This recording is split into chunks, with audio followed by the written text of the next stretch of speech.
As the stoic royal guard broke tradition with a slight, wondrous smile aimed towards Emily and Michael, the astonished crowd caught its breath in collective disbelief. This unexpected gesture defied centuries-old protocol, sending ripples of whispers through the onlookers. But what happened next will shock even those who thought they'd seen everything. But first, let's go back to the beginning. The morning sun cast a warm golden glow over the majestic facade of Buckingham Palace, a sight that seemed to shimmer with history and tradition. Emily and Michael Thompson, both wide-eyed and brimming with anticipation, clutched their toy camera with the eagerness of explorers on the brink of discovery.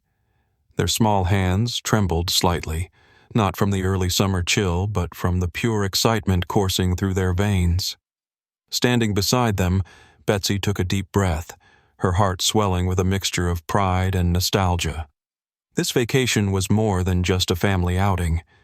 It was a dream realized, a moment of respite from the trials that had tested their resilience.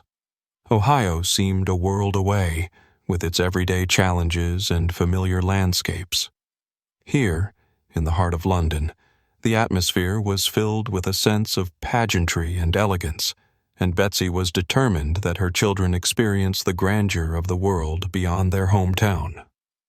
The palace grounds were abuzz with tourists, each holding tickets and maps, eyes darting from one majestic detail to the next. The fragrance of blooming roses mingling with the cool breeze added an unexpected sweetness to the air as flags fluttered against the backdrop of the clear sky. For Emily, the sight of the regal sentinels standing tall and unmoving by the great gilded gates was enchanting. Tales of knights and kings filled her young mind as she imagined the stories written in those ancient walls. Michael, though slightly younger, mirrored his sister's fascination. His eyes shone brightly under his baseball cap, and he tugged at Betsy's hand, pointing toward the scene unfolding before them. The rhythmic stomp of polished boots on cobblestones and the harmonious clatter of ceremonial weapons echoed in his ears like music. It all seemed larger than life, like a scene from a movie that he was now a part of. Betsy watched them with a tender smile, her heart filled with a profound sense of contentment. She had worked tirelessly to make this trip a reality, saving up tips and counting pennies, every sacrifice worth the glow in her children's eyes. In this moment, she felt a connection to her own childhood dreams. Watching them marvel at the splendor of the ceremonies, Betsy was reminded of the boundless magic she once believed the world to possess. As the guards marched gracefully in sequence, their bright red coats vibrant amidst the throngs, Betsy silently whispered a prayer of gratitude. For her, this trip was about more than just sightseeing. It was about instilling in Emily and Michael a deep appreciation for wonder and beauty, teaching them resilience through the simple joy of shared experiences, and most of all, it was about crafting memories that would last a lifetime. Today, as they stood before the towering gates of Buckingham Palace, those memories were being woven into the tapestry of their lives, thread by golden thread. As the guards marched with exact precision in their scarlet uniforms, each button and seam meticulously aligned, and their towering black bearskin hats seated proudly atop their heads, they appeared as unwavering sentinels, steadfast and composed. Their faces, a perfect mask of discipline, betrayed nothing of the world around them, moving in unison like a well-oiled machine against the backdrop of Buckingham Palace's grandeur. To the children, the majestic display was both a fascinating spectacle and a lesson in the steadfastness of duty, a lesson that seemed to hang in the air, ominous and unreachable. Betsy, holding her children's hands, felt the cool breeze rustle through the gathered crowd as they collectively held their breath, watching the ceremonial choreography unfold. It was a performance of historic pride.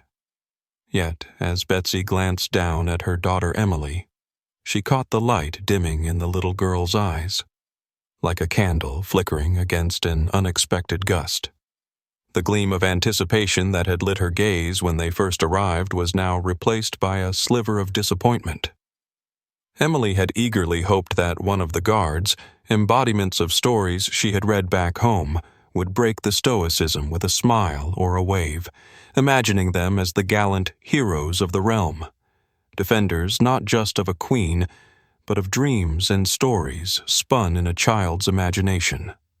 Beside her, Michael, slightly older and endlessly inquisitive, turned his head curiously towards Betsy, questions dancing in his mind.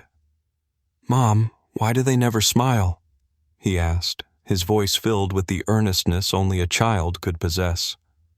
Betsy paused for a moment, tying the complex tangles of tradition and discipline into words her children might grasp. "Well," she began, her voice soft and thoughtful, "the guards are very important. They're trained to stand still and watch over everything. That's how they protect the palace and everyone inside it. It's a big responsibility, so they can't let anything distract them." Betsy's explanation unfolded in the most nurturing tone she could muster, like a storyteller weaving a tale meant to soothe yet enlighten. Her words floated into the eager ears of her children, who listened intently, though the subtle crease on Michael's brow hinted at his internal tussle with this new understanding. Silence settled once more around them, punctuated only by the rhythmic clatter of boots on cobblestone echoing through the square. Despite Betsy's soothing assurances, the children's aspirations remained dormant but not extinguished, dwelling quietly in their young hearts. In this moment, hope lingered as a soft whisper rather than a joyful shout. They continued to watch, their small hands clutching tightly onto the metal barrier as if in silent plea for acknowledgement. And though they began to understand the gravity of the guard's duty, the wonder in their eyes reflected an unspoken wish, a fragile bridge between the reality of adulthood and the boundless dreams of youth. As the final notes of the ceremonial brass band faded into the ambient hum of an expectant crowd, the atmosphere outside Buckingham Palace was suffused with anticipation. The iconic dance of the guards had concluded, their disciplined march slowly giving way to a loosened formation before dispersing.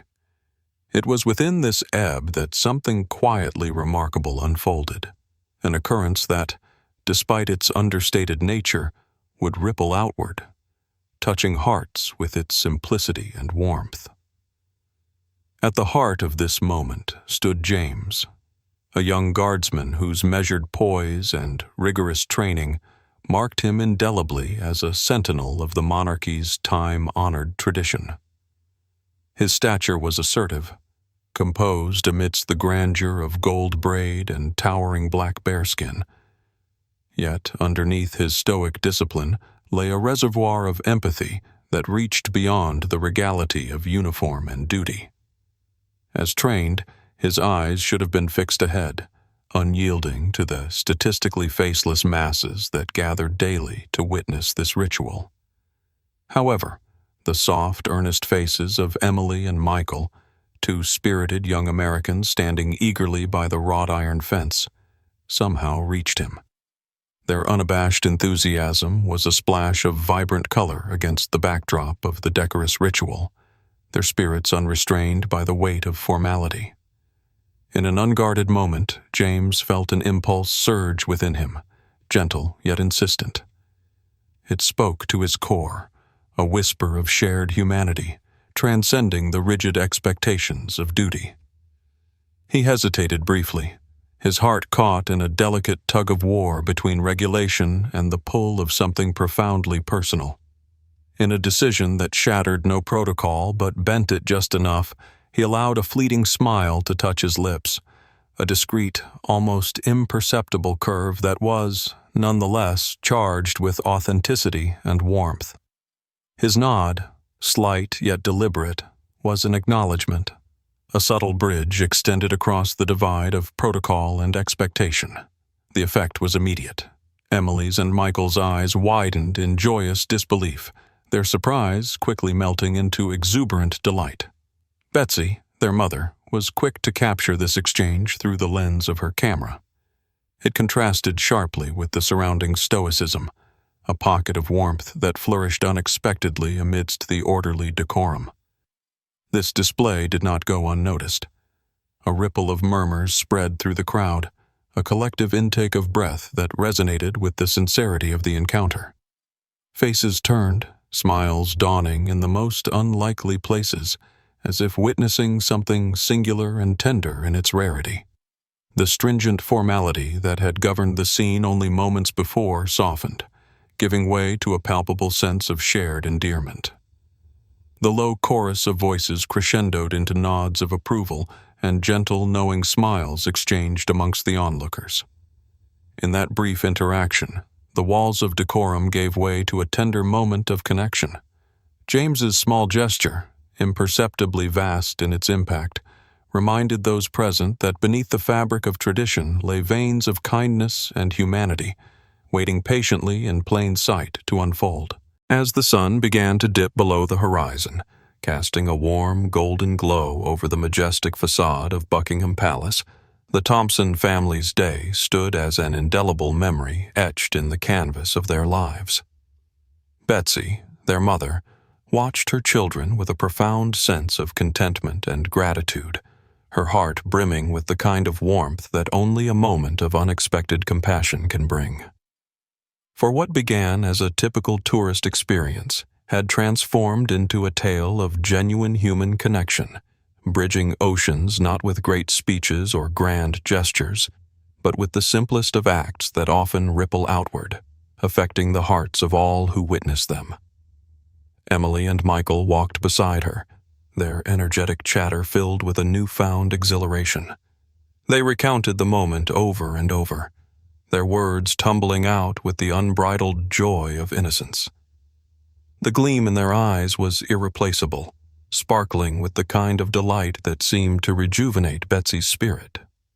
She realized then how these precious memories, the kind that one might describe to grandchildren as pivotal childhood moments, were sometimes wrapped in the unexpected, not in the planned itinerary of landmarks and historical sites.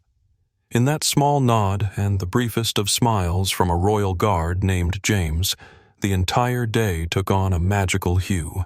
It wasn't merely about what happened, but how it made them feel. Through Emily and Michael, Betsy was reminded that wonder and amazement were not confined by cultural differences or geographical divides.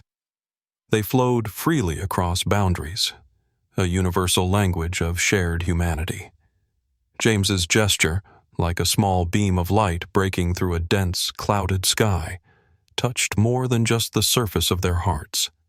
It reached deeply, restoring a sense of hope that the world is inherently kind, contrary to the cynicism that often surrounds adult life. For Betsy, the day resonated with echoes of stories untold, tales of everyday kindnesses that so often go unnoticed. She envisioned returning home, her spirit buoyed by this experience, eager to recount this chapter of their journey to friends and family. These stories, small and personal, she knew, had the power to engage and inspire those who heard them, to remind others of the goodness that persists amid the whirlwinds of life. The charm of the moment lay in its simplicity, and it resonated with Betsy in the most profound way. She saw her children inspired and invigorated, and in that reflection, she found newly kindled strength within herself, a strength that motivates the soul to seek and celebrate the extraordinary in the ordinary. As they left the grounds of the palace, stepping back into the bustling streets of London, they carried with them not just photographs or souvenirs, but the enduring warmth of a day marked by kindness, a day that would remain aglow in their memories, much like the sun dipping elegantly behind the palace they had admired from afar.